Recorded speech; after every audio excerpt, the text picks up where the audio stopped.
বিয়ের পর ২১টা বছর কেটে গেছে। এখন আমি ৩ সন্তানের বাবা। ব্যবসা ও ঘর সংসার নিয়ে খুবই ব্যস্ত থাকতে হয় আমাকে, তাই বন্ধুদেরও খুব বেশি সময় দেয়া হয় না। এত ব্যস্ততার পরও আমার মাকে আমি সময় দিতাম।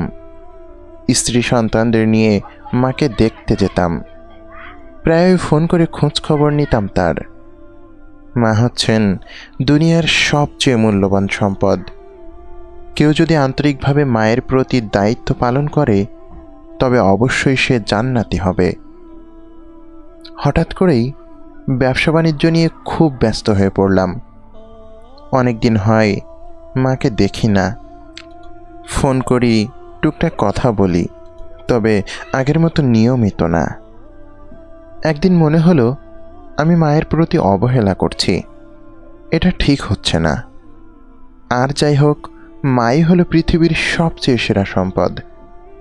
দুনিয়া লাভের জন্য আমি আমার মাকে যদি অবহেলা করি তাহলে আল্লাহও আমার ব্যবসা বাণিজ্য থেকে বরকত উঠিয়ে নেবেন।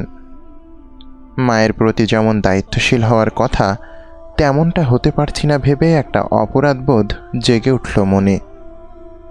তখনই মাকে ফোন করে বললাম, মা চলো তো আজ রাতে দুজন একসাথে বাইরে কোথাও খাই। এই প্রস্তাবে আমার মা খুব অবাক হলেন, কারণ এভাবে কখনো মাকে নিয়ে বাইরে খাওয়া হয়নি আমার। তিনি ভাবলেন হয়তো কোনো বিপদ হয়েছে আমার। খুব বিপদে পড়লে ছেলেরা মায়ের সঙ্গ চায় বেশি। মায়ের কাছে সমস্যার কথা বলতে পারলে যেন সন্তানদের বুক হালকা হয়। মা বললেন, বাবা তোর কি কোনো সমস্যা হয়েছে?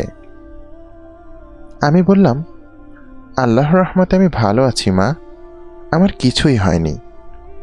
আমি শুধু তোমার সাথে খেতে চাইছি আজ রাতে। তোমার আঁচলের তলে কিছুটা সময় কাটাতে চাই, তোমার সাথে কিছুক্ষণ গল্প করতে চাই, আর কিছু না। তিনি বললেন, আমারও তোর সাথে খেতে খুব ইচ্ছে করে। আচ্ছা বাবা, সন্ধ্যায় আমি তোর জন্য অপেক্ষা করব।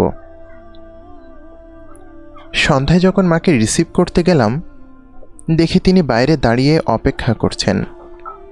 আল্লাহই জানেন কখন থেকে তিনি বাইরে দাঁড়িয়ে আছেন। আমাকে দেখেই তিনি হেসে বললেন, জানিস সবাইকে বলেছি ছেলের সাথে আজ বাইরে খেতে যাচ্ছি। শুনে তারা এত খুশি হয়েছেন যে বলার মতো না। তারপর মাকে নিয়ে একটা নামি দামি হোটেলে গেলাম। মা আমার হাত ধরে আমাকে তার পাশের চেয়ারে বসালেন। আমি খাবারের তালিকায় চোখ বুলাচ্ছিলাম আর মা এক দৃষ্টিতে আমাকে দেখছিলেন। তার চোখে মুখে ছিল গভীর মমতার ছাপ। তিনি বললেন, তুই যখন খুব ছোট্ট ছিলি আমিও তোকে বাইরে খেতে নিয়ে যেতাম। আমিও ঠিক তোর মতো মেনু দেখতাম আর তুই পাশে বসে থাকতি।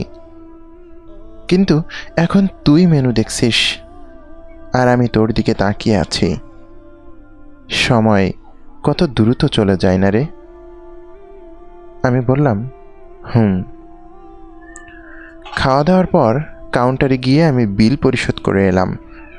তারপর সেখানে বসেই মায়ের সাথে গল্প করলাম। কত কথা, কত স্মৃতি, বিশেষ করে ছোটবেলায় মায়ের সাথে আমার মজার স্মৃতিগুলোর কথা। মনে হচ্ছিল আমি আবার ছোট্ট শিশু হয়ে গিয়েছি। মা তার ভালোবাসা দিয়ে আমাকে জড়িয়ে রেখেছেন। হঠাৎ ঘড়ির দিকে তাকিয়ে দেখি অনেক রাত হয়ে গেছে। কথায় কথায় কখন যে এতটা সময় চলে গেছে বুঝতে পারিনি। মা বললেন, বাবা দেরি হয়ে যাচ্ছে, এখন বাড়ি যাওয়া উচিত। মাকে বাড়ি পৌঁছে দেওয়ার সময় মনে হচ্ছিল বহু মূল্যবান সম্পদ ছেড়ে দিতে যাচ্ছি। মাকে বাড়ির দরজায় নামিয়ে দিলাম। তিনি আমার দিকে ফিরে বললেন, বাবা একটা কথা বলতে ভুলে গিয়েছি তোকে। এরপর কখনো একসাথে খাওয়ার সুযোগ পেলে বিলটা কিন্তু আমিই দেব। মায়ের কথা শুনে আমার চোখে পানি এসে গেল। মাকে চুমু খেয়ে দ্রুত গাড়িতে উঠে বসলাম। পরদিন আমার স্ত্রী সন্তানদের সব ঘটনা খুলে বললাম। এর অল্প কিছুদিন পর খুব অপ্রত্যাশিতভাবে আমার মা মারা যান। মা হঠাৎ করে এভাবে চলে যাওয়ায় আমি খুব কষ্ট পেলাম। মায়ের জন্য আরও অনেক কিছু করতে চেয়েছিলাম, ভাবতেও পারিনি তিনি এত তাড়াতাড়ি চলে যাবেন। যে হোটেলে মায়ের সাথে খেয়েছিলাম, একদিন সেখান থেকে একটা চিঠি এলো। খাম খুলে দেখি মায়ের হাতের লেখা। চিঠিটা পড়ে আমি কান্নায় ভেঙে পড়লাম। চিঠিটা বারবার পড়ি, অমূল্য রতনের মতো নিজের কাছে আগলে রাখি। চিঠিতে মা লিখেছিলেন, আমার সন্তান, মনে হয় আমি আর বেশি দিন বাঁচব না।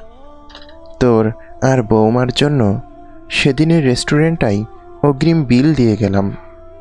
তোরা দুজন হোটেলে গিয়ে কোনো একদিন খেয়ে নিস। সেদিন তোর সাথে খেতে পেরে খুব ভালো লেগেছে। মন খুলে কথা বলতে পেরে আরও বেশি ভালো লেগেছে বাবা। বাবা, তোকে আমি অনেক ভালোবাসি। আজ স্ত্রী সন্তান, বন্ধুবান্ধব, আত্মীয় স্বজন সবাই আছে। এরপরও একটা শূন্যতা রয়ে গেছে বুকের ভেতর, গভীর শূন্যতা।